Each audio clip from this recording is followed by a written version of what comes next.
What's going on, everybody? My name is Zach Hartley, and about 12 months ago I invested a lot of money into some crypto mining equipment, and with the recent decline in crypto prices, that investment has not worked out the way I had anticipated or the way that I had hoped that it would. So in this video, I feel like I owe it to you to give you a recap and kind of a summary of how things have gone over the last year, how the investment has worked out, because I've talked about it several times here on the channel. And so in this video, I'm going to show you what the equipment looks like. I'm going to walk you through the current financial situation of this investment. I'm going to show you whether or not we are making or losing money. So without any further ado, let's jump right in. Okay, so my first miner that I bought and put together was actually a GPU miner. Here is what it looks like. As you can see, it's basically an open framed computer. In the bottom middle there, we've got the motherboard. We've got two 3080 Ti graphics cards on top, a couple of fans to cool it down, and basically it runs like a normal computer. You got the keyboard here, the mouse right here, and I currently have it connected to a TV where it is mining using NiceHash. And so this is what it looks like. It's been running for about a year with no issues. I have taken it apart once just to kind of clean the fans, but it has been pretty much self-sustaining for the last year. Okay, now the second miner that I've purchased here is actually called an ASIC miner, and this is what it looks like. It is not a basic computer. It is a purpose-built machine that is specifically designed for mining Bitcoin. It runs on some special power cables as well as an Ethernet connection right there, and then I can control it from the computer in my office. This is what it looks like. Again, super self-sustaining. I've cleaned out the fans once or twice, but other than that, the thing is run pretty much 24/7 non-stop for almost a year now. Now, it does put out a lot of hot air, so in the summer, I actually have a fan here on the door that is temperature controlled. When I turn this lever here, I can adjust the temperature at which point the fan turns on, and so that is how I've been basically managing the airflow and the temperature inside the garage here to make sure that this runs at the appropriate levels. All right, so now that you've seen the hardware that I'm using to mine the Bitcoin, let's start talking about how much Bitcoin we are actually mining and how profitable this venture has been. So first of all, I'm using a software called NiceHash. NiceHash is really great because I can basically manage both of my miners from a simple user interface and from my mobile phone.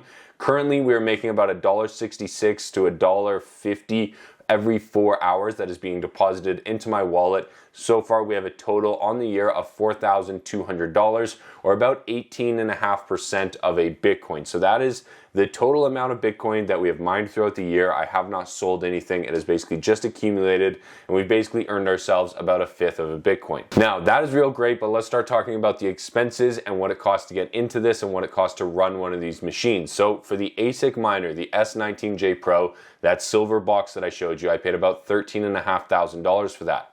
The home-built miner, the GPU miner, that's basically a super-powered computer, I paid just under $6,000 for that. So that is my cost going into this venture, and so far we have generated about 18.5% of a Bitcoin.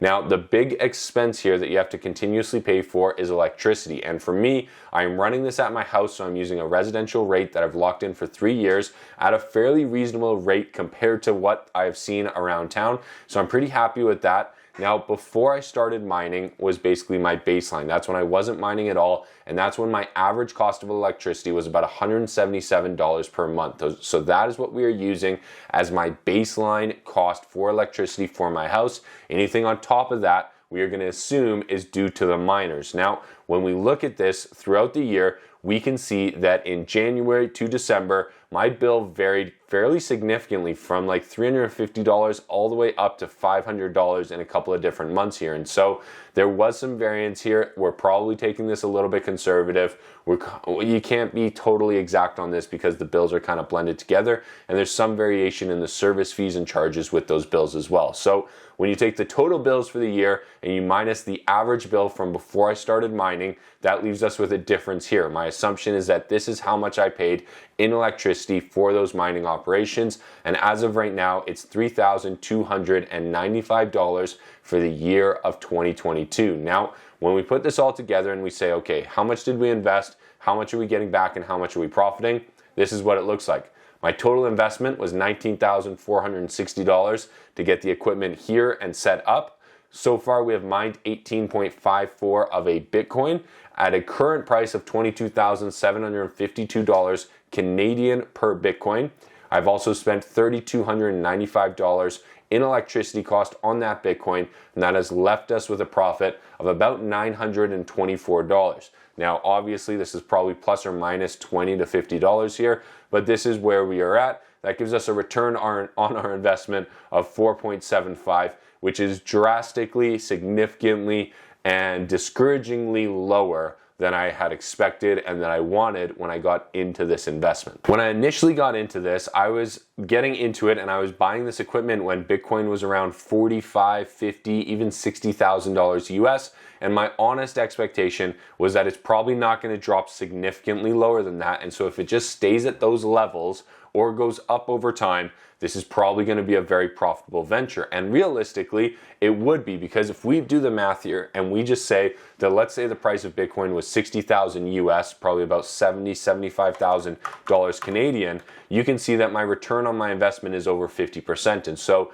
if that scenario actually played out, this would have been an absolutely fantastic investment. However, Bitcoin right now is at 22,000 something, and it's given us a 4 to 5% return on our investment, which is not what I expected, it is not what I hoped for, and it is not what I wanted. However, what's nice about and what's interesting about this whole dynamic is that it costs me nothing to hold Bitcoin. And so if Bitcoin does go up over the next few years and I end up selling at 60,000 or 80,000 or 100,000, it will be as if I mined it still at these easy levels and these easy prices, but I was able to sell it for a massive profit because it doesn't cost me anything to store it, which is a little bit different than oil and gas. So very interesting dynamic there. If you're an oil and gas producer mining for oil, it costs you a lot of money to store that oil, so you have to consistently keep selling it. So it's a really interesting dynamic there that I've been kind of toying with in my head of what do I do with this Bitcoin. Personally, I think I don't need the money right now, so I'm going to try and hold it as long as I possibly can and maybe exit when it gets to $60, $70, $80,000 US again, because that's going to give me at least my money back. Now, would I do this again? Honestly, the answer is no. I spent almost $20,000 Canadian getting into this venture. It's barely breaking even right now. It's barely making me any money. If I factor in the time and effort that it took to get it set up, it's probably not worth it. One advantage that I have had though is being able to make videos about the content and monetize those videos. So I have actually got a higher ROI than 4% on this because I've used a lot of buying this equipment and running these experiments as content that I can monetize and make money off of. So it has been more profitable than 4% for me, but the actual mining itself and as an operation, if you don't have a social media following, I probably just paid way too much for the equipment. I think that was probably the big thing here is this exact same piece of equipment right now, this S19J 100 terahash is probably selling for a whole lot cheaper right now. However, back in the day when Bitcoin was $40, $50, $60,000 US, this still made sense to make this payment because you were getting half your money back in year one, if not all of the money back in year one, depending on the price you paid. And so lots of different variables here to consider. I hope that this video was transparent. I hope you got some value out of it. I hope you appreciated it. And if you think any of my numbers are off, leave a comment down below. Let me know where they're off. Let me know what I need to correct here.